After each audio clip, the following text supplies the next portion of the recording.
Most people see a monument, but beneath the granite of Boston S. George's Island lies a grave that was never meant to be opened. In 1862, Melanie Lanier arrived under the cover of a fierce nor'easter storm. She wasn't a soldier. She was a wife on a desperate mission, armed with a pistol, a dagger, and a plan. She intended to tunnel her Confederate soldier husband out of Fort Warren, the Union's most secure prison. She managed to reach his cell, but her efforts were not as quiet as she'd hoped. The sharp sound of her pickaxe scraping against the stone echoed through the corridors, alerting the guards. The rescue had failed. Captured and swiftly sentenced to hang as a spy, Melanie faced her end.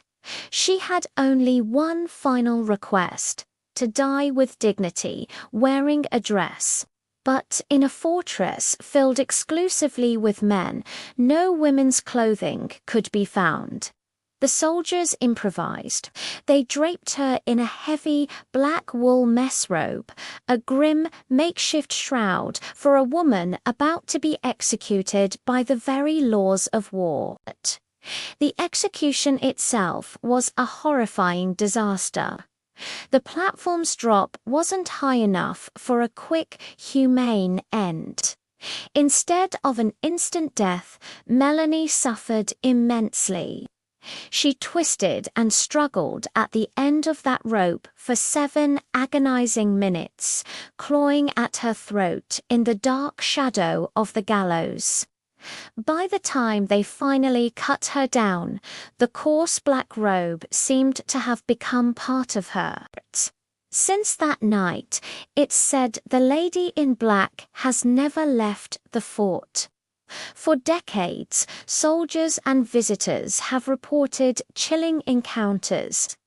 In the 1950s, a startled guard fired his pistol at a dark figure gliding down a corridor. The bullets passed straight through the apparition, leaving the wall behind her cold and untouched. They say she isn't looking for her husband anymore. Now, she's looking for anyone wearing a uniform. Her spectral presence forever tied to the stone walls where her life ended so tragically. Don't look back.